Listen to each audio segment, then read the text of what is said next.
pequeño, no hay muchas cosas.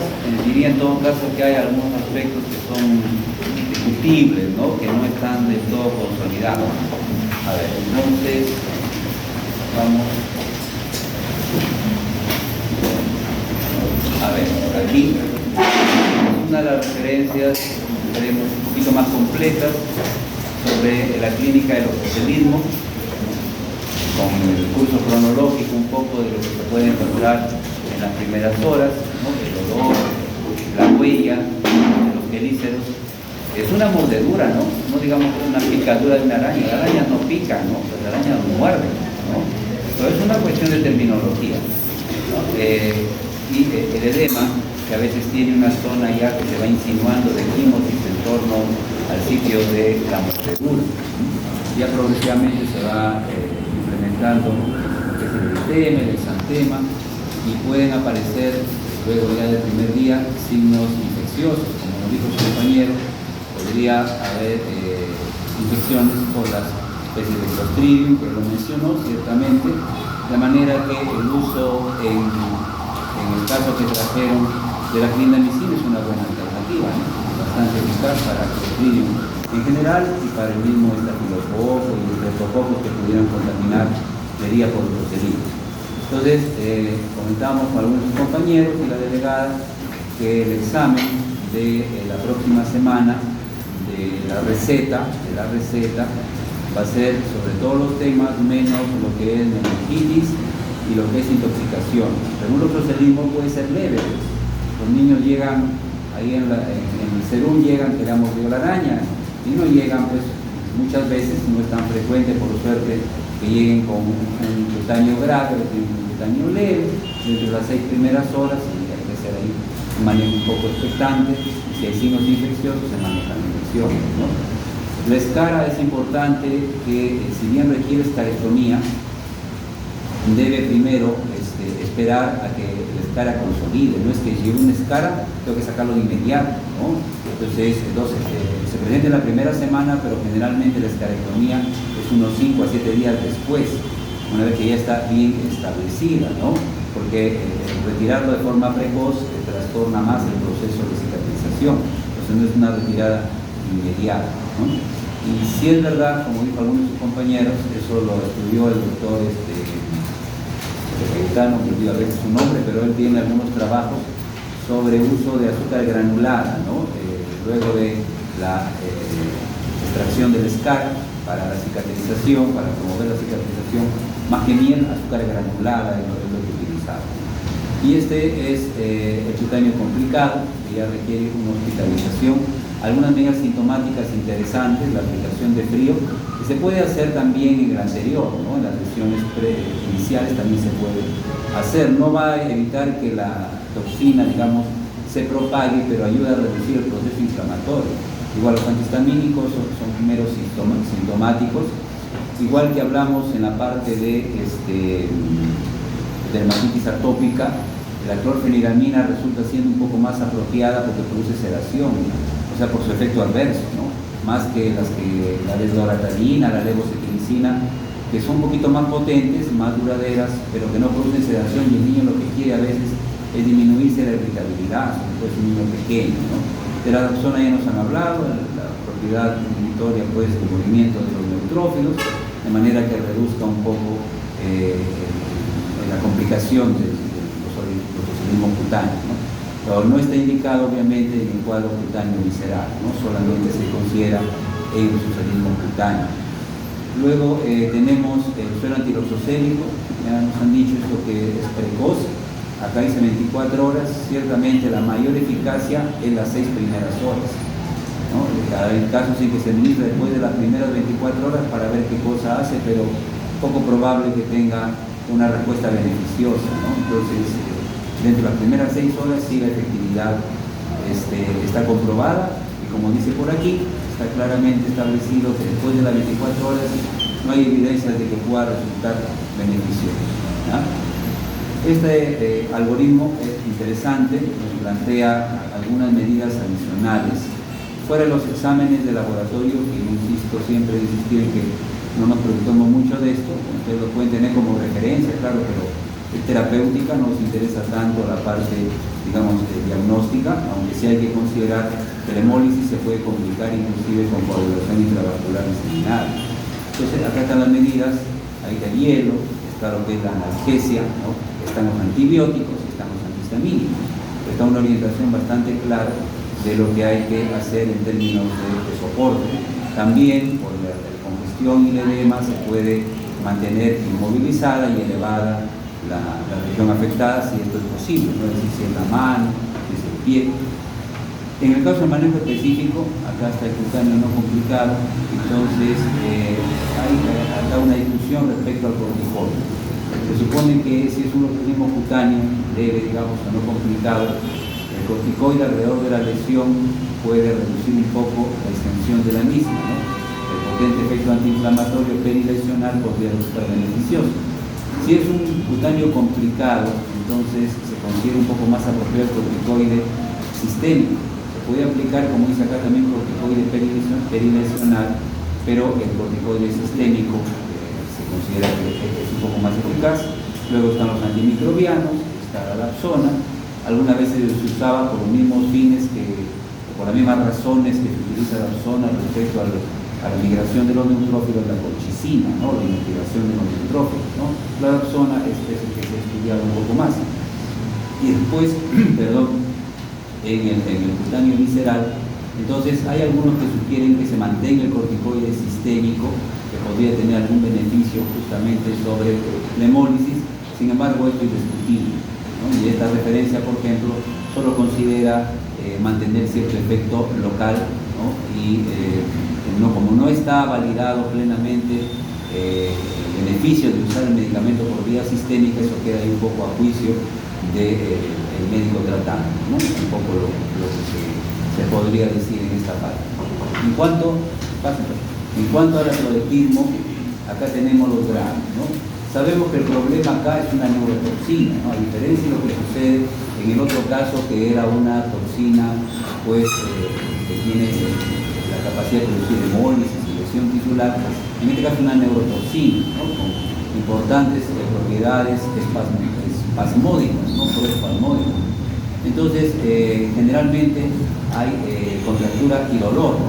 Dolor es lo primero que aparece y luego los signos de contractura, ¿no? Hiperreflexia. Puede haber un compromiso neurovegetativo, de manera que el paciente presenta cialorrea, diaforesis. En el grado 2 se acentúan los problemas, incluido un compromiso de la musculatura respiratoria, y puede llegar a la rigidez muscular, los músculos, sobre todo de la pared anterior del abdomen. El priapismo, esta rigidez de la pared anterior del abdomen puede acentuar la disnea, y en el grado 3 pues ya hay un compromiso neurovegetativo importante, ¿no? Ya pueden haber arritmias, hay broncoespasmos, ya puede llegar a ser un cuadro severo. Esto se presenta con mayor probabilidad en pacientes pues, pediátricos. En pacientes adultos casi nunca se ve un agravamiento que llegue hasta el grado 3. Entonces los cuadros que han tenido mayor severidad son niños pequeños, ¿no? De un año, menos de un año, que han estado ahí, han dejado sobre una frazada, que se dio en las regiones de la sierra, pues han manipulado a la araña, ¿no? En esos casos sí hay descritos algunos casos severos, ¿no? Acá están los criterios de hospitalización, ¿no? La dificultad respiratoria, la manifestación cardiovascular, hipertensión, que es un dato importante, como consecuencia de los espasmos, ¿no? Prolongados, puede haber un agotamiento que puede afectar entonces la respiración del paciente, de manera que a pesar, como dice acá, de los relajantes musculares, el calcio, un poco lo explicó su compañero, es discutible, ¿no? Algunas guías lo consideran como que es un medicamento interesante, sobre todo cuando hay un compromiso de la musculatura respiratoria, y otros dicen de que no, que es un medicamento de que debe reservarse porque no ha demostrado beneficios consistentes, no una mejoría importante en la mortalidad, ¿no? Los más pequeños, los más ancianos, los signos cardiovasculares y las restantes.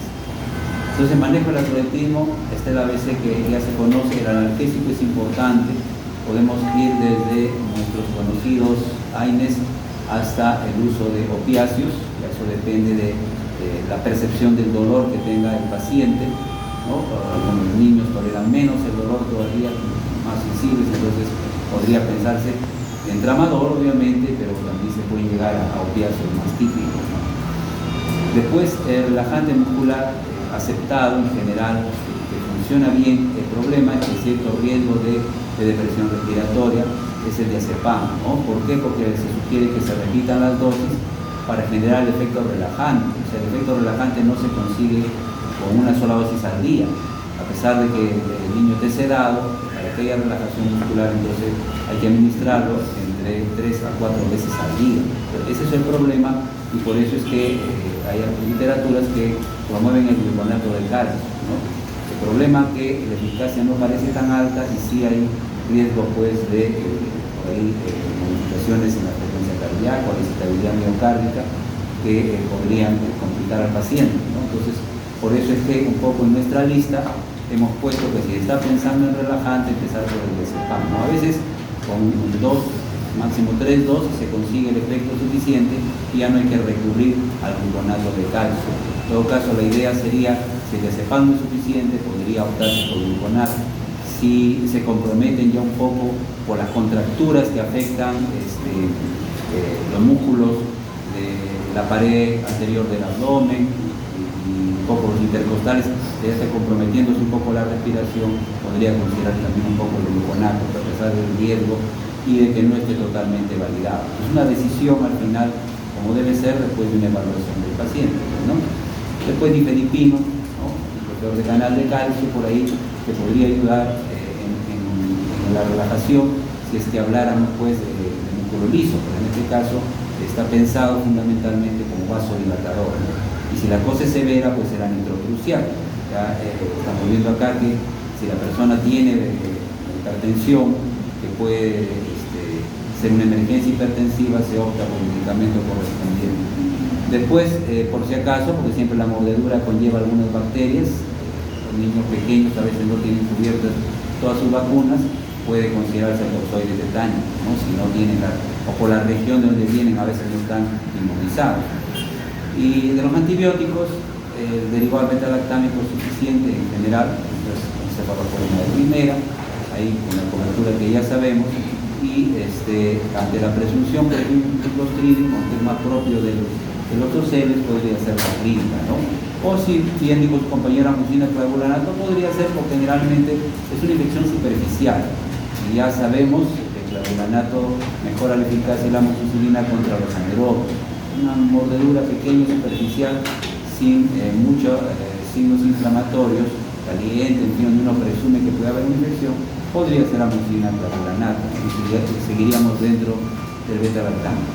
Bueno, y el suero, ¿no? Que lamentablemente a veces no se consigue con tanta facilidad, se considera que el paciente que tiene cuadros de moderados a severos es más apropiado que reciba el suero, tiene algunos riesgos de reacciones anafilácticas, ¿no? Entonces, riesgo-beneficio, si vemos con su cuadro leve y que se mantiene como una cuestión leve, un muchacho más o menos grande, entonces con el manejo sintomático puede ser suficiente. Pero si es un lactante, un niño chiquito, ¿no? Y que ya desde el principio vemos que está en mal estado general, así, hay algún riesgo, será necesario usar el suero, ¿no? Algunos de los medicamentos con las dosis, generalmente empezamos por tramadol, clorazepam no tenemos parenteral, la referencia española creo que es clorazepam, el midazolam que puede ser una alternativa, la difenilamina, la clorfenilamina nosotros tenemos como antihistamínico, y la hidrocortisona más o menos con sus dosis, sus efectos, ¿no? Y algunas precauciones que hay que considerar. Después, en cuanto a las intoxicaciones, ¿no? Este algoritmo consideramos siempre porque es un algoritmo interesante, tanto genérico, pero nos da una visión panorámica de lo que se debe tener en cuenta, ¿no? Primero la vía, ¿no? Ustedes saben que por eso, por ejemplo, en los laboratorios de las universidades, pues la SUNED exigió que hubiera ducha, ¿no? Justamente porque a veces se manipula acetilcolina ahí para las prácticas. Acá no lo hemos hecho así porque, bueno, no han surtido, estaban surtidos adecuadamente los laboratorios. laboratorio de farmacología normalmente tiene acetilcolina, no órgano fosforado, pero sí acetilcolina, que es muy rápida y muy liposoluble también. Entonces tiene que pues, caerte en los ojos, pues una cuestión cutánea, hay que evaluar esa vía, ¿no? Que para sustancias muy liposolubles puede ingresar por ahí, ¿no? Y las otras vías también considerar que lo haya inhalado, que lo haya ingerido o que se lo haya inyectado, ¿no? Entonces el lavado es lo primero, obviamente cutáneo. En los ojos debe ser solución salina fisiológica, ¿no? Del tiempo, inclusive 20 minutos, importante, ¿no? Para poder eliminar adecuadamente. Pero a veces no hay, pues, ¿no? En los que han instalado en los laboratorios de las universidades no es un lavado con solución salina, es agua, ¿no? Pero bueno, igual hay que lavarlo, ¿no? Buscar lo ideal, si lo tienes a la mano bien, y si no, bueno, lo que hay, ¿no? Como lavado. El ABCD que todos conocen, incluido luego la valoración neurológica y tratar de estabilizar un poco al paciente. Al valorar la conciencia, ver la posibilidad de que se haya tomado una tableta, sucede, un chiquito lo hace, de glibenclamida, ¿no? Glipizida, gliburida, algunos de los hipoglicemiantes orales, ¿no? Entonces puede suceder, ¿no? Y está alterada su conciencia, es un hipoglicémico, ¿no? Pues lo otro es que pudiera ser un opioide, ¿no? El tramadol también puede deprimir, de manera de que obviamente las medidas rápidas tendrían que ver con la administración de glucosa y con el uso de naloxona, que en este caso está plenamente validado. Luego el nivel de estabilidad. Si no está estable, obviamente hay que hacer una evaluación más minuciosa para tratar de rápidamente determinar qué es lo que está generando el problema y hacer las medidas de soporte, sobre todo, ¿no? Respiratorio y cardiovascular. Pero si está estable, entonces ya hay que buscar cuál es el tóxico, ¿no? Ya saben que eso es un interrogatorio al familiar, ¿no? Para ver si tiene frasco, ¿no? Qué tipo de medicamentos hay, si es un muchacho más grande, si tiene historia de haber consumido, ¿no? Si no hay una historia clara de tipo de intoxicación, entonces hay que buscar, pues, ¿no? qué tipo de tóxico puede ser de acuerdo a la clínica que trae, ¿no? Y eso tiene también una serie de tablas, ¿no? Donde hay una serie de síndromes, así como hay síndromes colinérgicos, hay síndromes opiáceos, ¿no? Hay síndromes antidepresivos, hay de acuerdo a los tipos de medicamentos. Y por otra parte, evaluar alguna historia, ¿no? Previa que capaz que ya ha tenido antes, ¿no? Estrés, que puede haber estado sujeto a un muchacho más grande o en notas desaprobatorias, tantas cosas que se ven, puede ser real, pues, ¿no? Desde el colegio, ¿no? Hoy me van a echar la culpa a mí, algo también que hay que aprobar. No es cierto. Se supone que estamos con gente ya más o menos madura, más que menos, ¿no? Bueno, ya, y el nivel de afectación, en fin. Bueno, entonces, si el tóxico es conocido, hay que determinar ya, aparte de saber qué cosa es, ¿no? Por qué día se administró, cuánto, como es en el caso del paracetamol, cuánto tiempo pasó, ¿no? Porque eso es fundamental, como saben ustedes, para el lavado gástrico, la aplicación del carbón activado y la clínica que presenta, y los exámenes, ¿no? Hay nomogramas, inclusive para la evaluación de la toxicidad por paracetamol que ustedes conocen, ¿no? Algunos tóxicos se pueden determinar en sangre, por hierro, por digoxina, otros no, otros dan manifestaciones, por ejemplo, la ingesta del ácido muriático, que ahora ya no viene, ¿no? Ya no hay ácido muriático, antes vendían ácido muriático, en casos graves, pues niños que se han muerto por tomar ácido muriático, había que hacer pruebas de imagen, endoscopía. Ahora los ácidos para la limpieza de los baños son ácidos más débiles, ¿no? Son ácidos orgánicos, ya no son ácidos inorgánicos que eran muy nocivos, ¿no? Y la gente a veces descuidaba o el niño era muy travieso, o las dos cosas, ¿no? Bueno, después en la exploración física buscar, como dijimos, los síndromes y de acuerdo a eso dirigir la actuación terapéutica, ¿no? Hay que tratar de evitar su absorción o aumentar su eliminación si es posible. Entonces hay medidas como el carbón activado que decíamos acá, el vaciado gástrico, tiene sus tiempos, un tiempo razonable es 1 hora para el vaciado gástrico y un máximo de 1 hora y media, máximo 2 horas, pero depende esto de lo que se haya ingerido, ¿no? Hay sustancias como los órganos fosforados que se absorben muy rápido, entonces pasado 1 hora ya no va a haber nada, ¿no? Ya no no tiene sentido aplicar carbón activado, ni tratar de hacer un vaciado gástrico, porque después de una hora de ingesta prácticamente todo se ha absorbido, ¿no? Muy rápido, si se absorbe por la piel, ¿no? por la mucosa digestiva absorbe más rápido todavía. Entonces hay que valorar la velocidad de absorción del medicamento.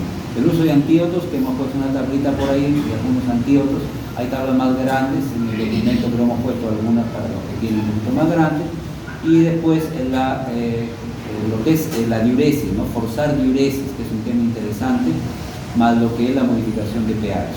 ¿En qué caso tiene valor esto? Particularmente en la ingesta de sustancias ácidas, ¿no? Por ejemplo, típicamente la aspirina, ¿no? El ácido acetilsalicílico, que también hay varios casos de niños que se han tomado las pastillas chiquitas de cardioaspirina. Entonces hay que hidratar, ¿no? Forzar diuresis como hidratación enérgica, 3.000 promedio litros por metro cuadrado de superficie, y administrar bicarbonato de sodio, así se dé una ligera alcalosis para tratar de que el pH se vuelva pues básico y reduzca la reabsorción del fármaco ácido, en este caso la aspirina, pero puede ser para otras sustancias ácidas como algunos antidepresivos, entonces puede funcionar. Acá están las sustancias, ¿no? Y algunos de los que pueden dosificarse, digamos, pueden cuantificarse mediante pruebas séricas. El problema es que los hospitales no siempre tienen los reactivos, ¿no? Y a veces en los laboratorios particulares tampoco los tienen. Entonces, para algunas sustancias, como es la digoxina, había, en mi salud me parece tenían para digoxina, tenían para hierro, ¿no? Pero no había para litio, ¿no? Para metales pesados, pero también tenían en algunas instituciones. Para paracetamol debería haber en todos, pero a ver, vean si en Belén o en Regional dosifican paracetamol, ¿no? Entonces el reactivo no hay, no han pedido, pues no han comprado, eso es un lío, ¿no? Entonces, al final el manejo termina siendo parecido al del serum, ¿no? Porque tú quieres un análisis que debe darte el hospital, no te lo da, si el hospital no te lo da, igual que si fuera solamente clínico, ¿no? Con los salicilatos, la teofilina. En fin, entonces acá está la medida de tratamiento, ¿no? Es conocido que, por ejemplo, para el caso del hierro, es ferroxamina, es el antídoto específico. Para el caso de lo que es digoxina, hay anticuerpos antidigoxina, aunque no son tan fáciles de conseguir. La N-acetilcisteína que todos conocemos, ¿no? Los procesos que se han mencionado respecto a los salicilatos y los quelantes, ¿no? Los quelantes, el VAL, el ETA, la penicilamina, para el mercurio, para el plomo, para los metales pesados. Esta figura nos muestra de forma muy simple lo que se relaciona con los órganos fosforados, ¿no? Entonces, aquí vamos a hacer un comentario nada más, porque es claro que hay un síndrome muscarínico y un síndrome nicotínico, y no vamos a ponernos a discutir todo eso porque ya lo vimos en su momento, ¿no? Pero hay que tener presente que la evidencia de fasciculaciones, los cambios en la presión arterial y las convulsiones son algunas de las manifestaciones más características del efecto nicotínico. Ideasis no necesariamente, ¿no? Pero lo que es fasciculaciones, hipertensión, hiperglucemia y convulsiones son algunas de las manifestaciones más importantes del efecto nicotínico. Entonces nos han traído ahí un artículo de su compañero que lo hemos escuchado con atención. Vamos a decir lo que sabemos al respecto. Atropina para todo el mundo, está bien. Pralidoxima está indicado, pero bajo una circunstancia particular, porque su eficacia, como han descrito, no está del todo validada. Entonces existen inclusive algunos riesgos del uso de este reactivador de acetilcolesterosa. Entonces la parálisis de los músculos respiratorios es una indicación para considerar el uso de pralidoxina. Las convulsiones no, porque lo puedo manejar con diazepam. La hipertensión tampoco, porque lo puedo controlar con un hipotensor, ¿no? Las fasciculaciones, bueno, son un poco molestas. Mientras no sean espasmos, que también podría apoyarme en un relajante muscular, no hacen necesaria la pralidoxina. Pero la parálisis de la musculatura respiratoria, la pérdida de fuerza de la musculatura respiratoria, sí puede justificar que yo incorpore a la pralidoxina.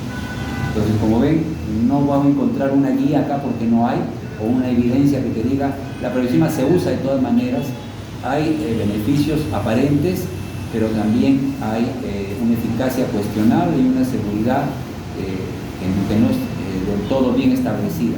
De manera que para una situación específica se puede considerar el uso de praviroxina. De resto de circunstancias se pueden manejar los componentes nicotínicos con otros medicamentos, ¿no? Y algunos, si son pequeños, si hay fasciculaciones en cara, ya que parezca que le hormiguea la cara, ¿qué le va a pasar? No grave con eso, ¿no?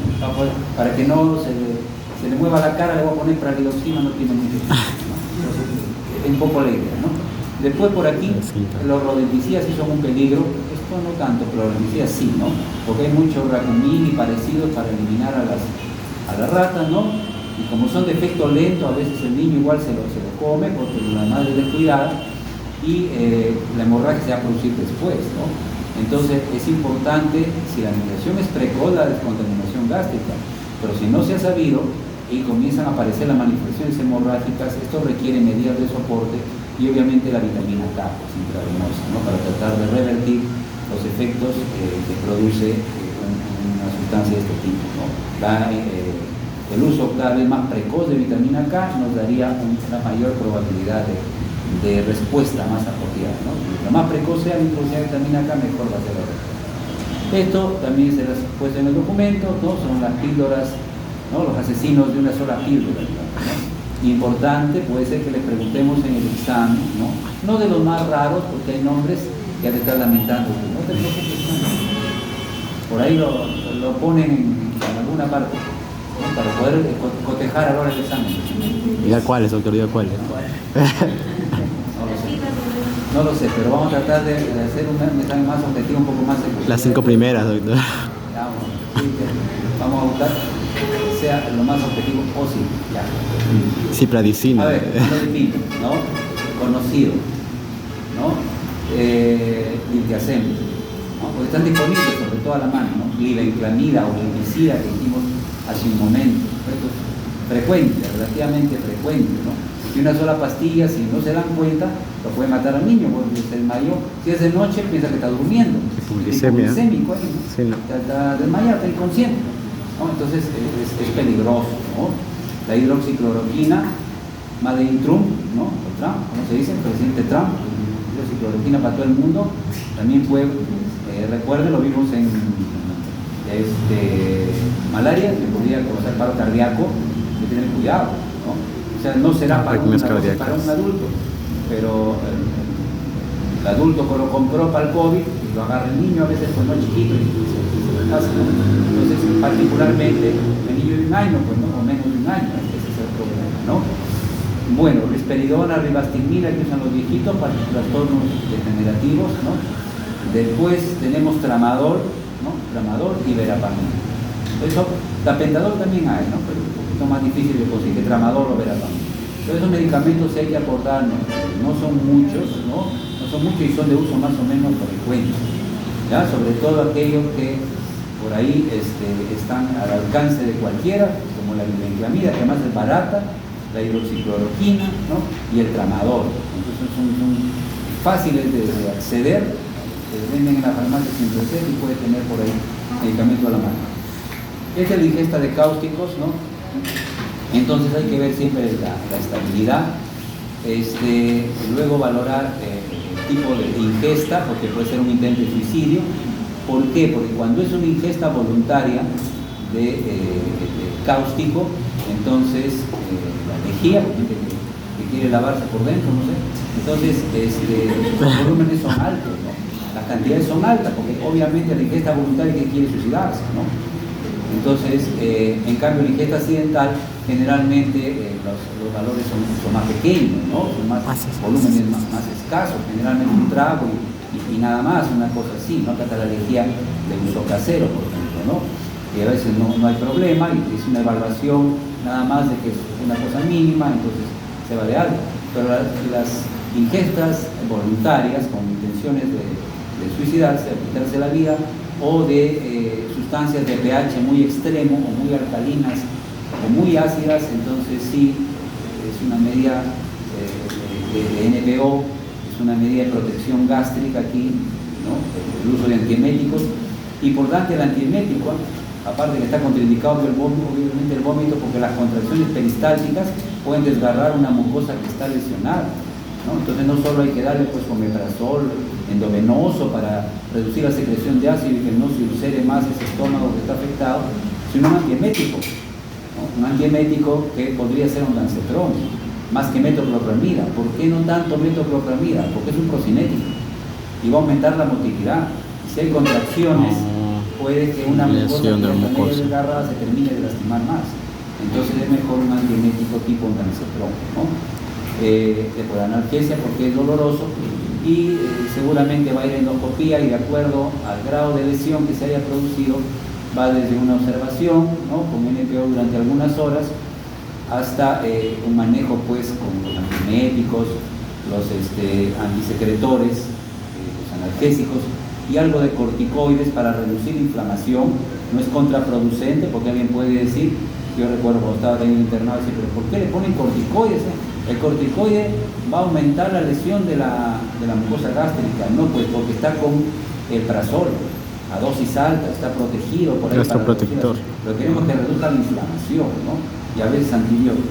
Ya la cirugía, pues obviamente, para casos que se han visto, han salido publicados inclusive, y ha habido muertes, pues porque ya la lesión ha sido muy severa, ¿no? Ya casi no sucede. Bueno, esto lo tienen ustedes, está también en diferentes referencias. Entonces lo revisan. Las sustancias que no son tóxicas, pues no hay que tratarlas, ¿no? No hay que, en el otro extremo, infravalorar la toxicidad, es decir, no pasa nada, ¿no? Como ha sido una pastillita de tramadol y ya es un poco grandecito el niño, no le va a pasar nada porque ya tiene casi 2 años, y tiene casi 2 años, pero pesa como un niño de 1 año, ¿no? Entonces, a veces sí, es un niño chiquito, tiene algunos problemas, entonces no hay que infravalorar la toxicidad, ¿no? Entonces, después, inducir al vómito dentro del tiempo adecuado, ¿no? Esto no hay que hacer, o sea, de manera rutinaria, ¿no? Inducir al vómito tiene su tiempo. El lavado gástrico es sí lo que se debe hacer, ¿no? Entonces, pero acá está, menos de 1 hora, es lo que decíamos, ¿no? Menos de 1 hora. El carbón activado, cuando no está indicado, no se administra.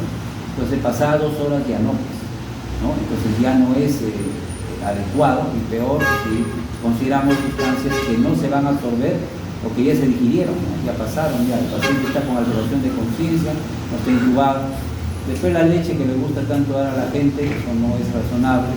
El flumacenilo, si no es por benzodiazepinas, no hay que dar flumacenilo, porque el paciente puede tener convulsiones cuando le ponen flumacenilo, ¿no? Entonces hay que tener cuidado con el flumacenilo, es un excitante del sistema nervioso. Va muy bien cuando es una sobredosis de benzodiazepinas, pero solamente en ese caso, ¿no? Y después de una dosis única de paracetamol, si no hay niveles tóxicos en sangre, no hay que administrar en el sistema. Entonces, algunos parámetros que hay que tener presentes. ¿Hasta cuánto qué? No, es lavado gástrico, no es vómito. No se aconseja inducir el vómito, es el que vomite, no, perdón.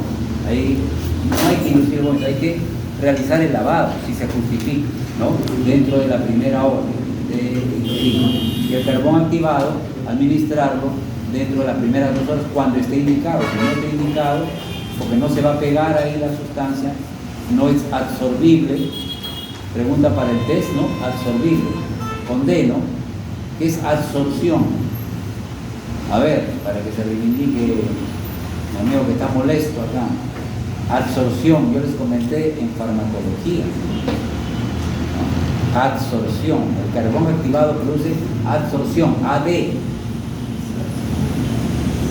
No sé si hicimos la práctica, se inyectaba al cuy se le inyectaba, por decir, diazepam mezclado con agua estilada, todavía se hace esa práctica, mezclado con aceite y mezclado con ¿qué más era?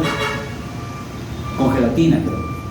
Bueno, la gelatina absorbe, ¿no? Como el carbón activado, absorbe, AD. ¿Qué significa absorción? Con dedo, AD. Que el cuerpo no lo absorbe, sino la sustancia que se administra lo capta, ¿sí? Lo atrapa. mediante enlaces débiles, ¿ya? Mediante fuerzas electrostáticas, ¿no? Esas cuestiones, puentes de Van der Waals, puentes de hidrógeno, no sé, pero lo atrapa, lo capta. Pero hay sustancias que no son captadas por el carbón activado, no sirve de nada, ¿no? Entonces la idea, absorción, con D de dedo, no es absorción, ¿ya? Entonces para que el carbón activado funcione, tienen que ser sustancias absorbibles. Si son no absorbibles, no funcionan. No, mal gusto. La última vez que digo esto. Entonces, el carbón activado, ¿no? Ahí está, el tiempo inferior 1 a 2 horas, ¿cierto? Entonces ahí es el límite, ¿no?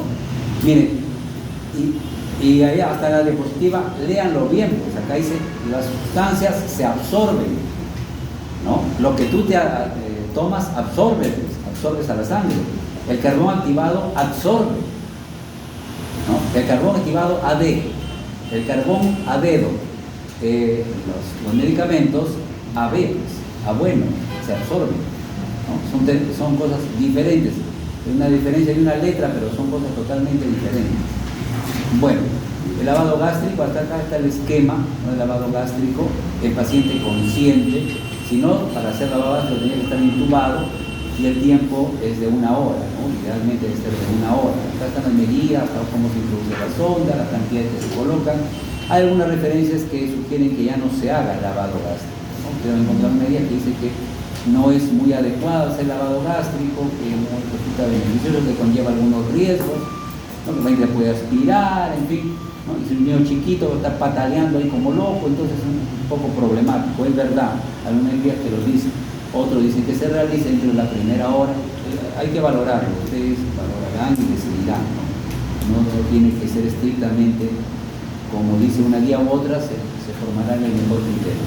Ya, la atropina, ¿no? Ya sabemos cómo funciona, acá están las dosis, hay que tener en cuenta las dosis de la atropina, de atropinización, ¿no? 0,01 miligramos por kilo, y se va repitiendo cada 10, cada 15, dicen otros, hasta que aparezcan las manifestaciones de atropinización, vertical, de miriasis, que son las más objetivas, frecuencia cardíaca y dilatación pupilar.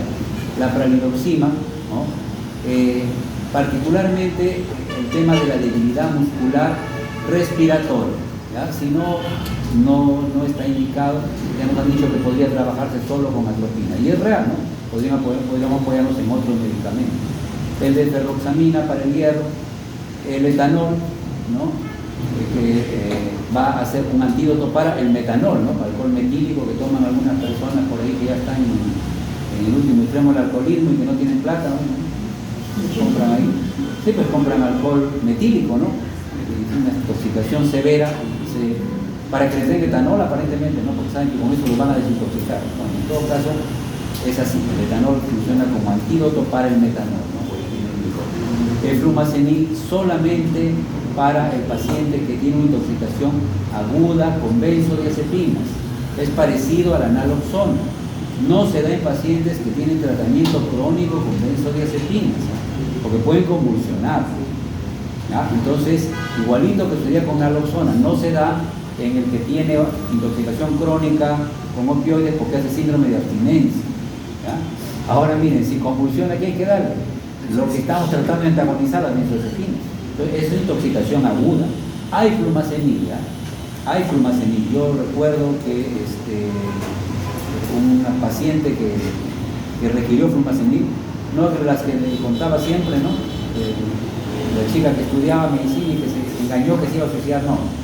Una paciente que atendieron en Belén y que el antídoto que le damos, que no sé cuánto, ahí en el entorno, en una de las farmacias, sí había flumazenil. Familiares, busca flumazenil. Lo único que puede ayudar a revertir una intoxicación, una sobredosis real de benzodiazepina, porque ya estaba haciendo un poco de presión respiratoria. Ahora el problema está que esto actúa poco tiempo, actúa unos 30 minutos y de ahí el efecto pasa. Entonces hay que estar luego constante, la dosis, dosando con cuidado, pero puede ayudar. Bueno, eso es para el paracetamol, ¿no? Hay dos esquemas, este es el esquema clásico, ¿no? Una dosis de carga seguida de 3 dosis de mantenimiento, ¿no? Sea en niños de menos o más peso, y el otro donde todas las dosis son iguales, ¿no? y luego se da 6.5 miligramos por kilo, ¿no? Que sean todas las dosis iguales y luego si se necesita 6.5 miligramos por kilo. ¿Cuál es la ventaja de la dosis donde todas son de 50 y luego ya, si se requiere, se le agrega 6,5 miligramos por kilo? Que hay menos riesgo de efectos adversos, se dice, de la acetilcisteína, porque también tiene efectos adversos. Pero se puede usar cualquiera de las dos, ¿no? Entonces, esta es la forma, el protocolo de aplicar N-acetilcisteína, ¿no? La glucosa para la hipoglicemia, está la N-acetilcisteína que acabamos de decir, la naloxona en sobredosis de opiáceos aguda, ¿no? Entonces, cuidado con los crónicos porque precipitan síndrome de abstinencia. Los pacientes que se quedan, los niños, esto sucede también, ¿no? Ya no tanto, y a los muertos también no se quedan en el carro con el motor encendido y lo dejan con una playa de estacionamiento a veces, ¿no? Hay monóxido de carbono, pero sucede más en las cocheras, ¿no? Se olvidaron al niño dormido dentro del carro y con el motor encendido, se muere, pues, ¿no? Se muere rojo, ¿no? Entonces, por el CO, el monóxido de carbono, ¿no? Oxígeno al 100% para desplazar al CO de su unión a la hemoglobina, ¿no? Penicilamina para metales pesados y la vitamina K para los raticidas, ¿no? Y esta es la última, se acabó la tortura, ¿no? Terminamos ya. Entonces, drogas ilegales, ¿no? Porque esto está sucediendo, como se sabe, porque está sucediendo cada vez con más frecuencia, pues, ¿no? Entonces, si el paciente está estable, puede considerarse lavado gástrico carbón activado, ¿no? Las drogas de abuso. Y luego ensayar el tratamiento sintomático, ¿no? Si presenta convulsiones, habrá que pensar en diazepam. Si hace un edema agudo del pulmón, habrá que considerar, pues, una pelotera con presión continua en la vía respiratoria y está consciente, y está inconsciente de ventilación mecánica, pues, ¿no? A veces la sobredosis de cocaína, en fin, produce edema pulmonar y el paciente está mal, ¿no? Puede requerir intubación y ventilación. Si está hipoglucémico, obviamente la glucosa. Si está agitado, que esto sucede con mucha frecuencia, ¿no? Después de la sobredosis de cannabis, a veces están agitados, son Superman, ¿no? Entonces quieren hacer algunas cosas medias extrañas. Hay que utilizar un poco de benzodiazepinas. Se hacen randomiólisis, ¿no? O sea, lesión de la musculatura esquelética, ¿no? En estos casos es importante la fluidoterapia. Muy importante eliminar lo que es la mioglobina, ¿no? Del músculo esquelético, porque eso puede producir insuficiencia renal. Entonces, un sondaje vesical, fluidos, hemos dicho a 3.000 hasta 4.000 mililitros por metro cuadrado de superficie, alcalinización para eliminar la mioglobina. A veces se da esto cuando se combina fibratos con estatinas, ¿ya? Que no es, pues, una droga ilegal, pero a veces la persona está media cruzada por otra razón, confunde pastillas o cosas y se da una sobredosis de estatinas o fibratos y se produce el problema. Y se puede ver con furosemida. Si hay signos claros de psicosis, se prefiere el haloperidol. Clorpromacina inyectable ya no tenemos y producía muchas distonías. O sea, el paciente comenzaba a sacudirse, ¿no? A hacer movimientos extrapiramidales, a temblar, en fin. El haloperidol es un poco más seguro, ¿ya? Se considera en dosis un poco más bajas, acá están 0,05, en fin, para niños desde los 3 hasta los 12 años. O sea, para los más grandecitos es una dosis estándar, pero en miligramos por kilo para los más chiquitos. Haloperidol, eso tenemos inyectado. La hipertermia, los mediofísicos, ¿no? Las benzodiazepinas. Entonces, dantroleno no tenemos, ¿no? Entonces, generalmente trabajamos con la benzodiazepina. Las arritmias, los betabloqueantes, para controlar las arritmias, más seguro, más adecuado, un perfil de seguridad más apropiado, y en hipertensión arterial, pues habrá que usar vasodilatador, nifedipino. Ya saben que beta bloqueadores inyectables no tenemos, ¿no? Entonces la otra opción es el nitrofluxial. Es una hipertensión severa, nifedipino, que es lo más accesible, ¿no? Nitrofluxial. O que a veces la hipertensión, por eso dice acá leve benzodiazepinas, también mejora calmando a la persona que esté excitada por drogas, ¿no? La cocaína también tiene un efecto que aumenta o disminuye la recaptación de noradrenalina, hay más noradrenalina disponible. Entonces, sedarlo un poco le puede ya normalizar la presión si la presión no está muy alta. Y es una persona joven, ¿no? O es un viejito, ya capaz la cosa cambia y hay que pensar si mejora el hipotensor. Y lo último, se usa mucho captopril sublingual, pero, a ver, busquen un trabajo ahí en PAP, en lo que ustedes quieran, sobre captopril sublingual. Es un poco una cuestión empírica, ¿no? Que puede que funcione más o menos, pero no se estudia mucho. Con los hospitales, ¿verdad? Está con la presión alta, pone captopril debajo de la lengua. ¿Y por qué no le ponen nifedipino? Porque el nifedipino puede bajar mucho. El captopril le baja más lento. Pero habrá que buscar evidencia, que si no hagan un trabajo, pues no. Un trabajo. Y se puede hacer entre ustedes, ¿no? Pues cierto, a veces, así como ahorita me ayuda a mis compañeros para hacer una encuesta, no sé, un montón de encuestas están haciendo, ¿no? Ayudan a los compañeros, un grupo, unos 20, ¿no? 10, dos grupos, 2 dosis de captopril sublingual. A ver, dosis baja, claro, y ver cómo modifica la presión. Tener una idea ahí de cuánto y cuál sería el perfil que tendría el medicamento. En fin, ya, se acabó.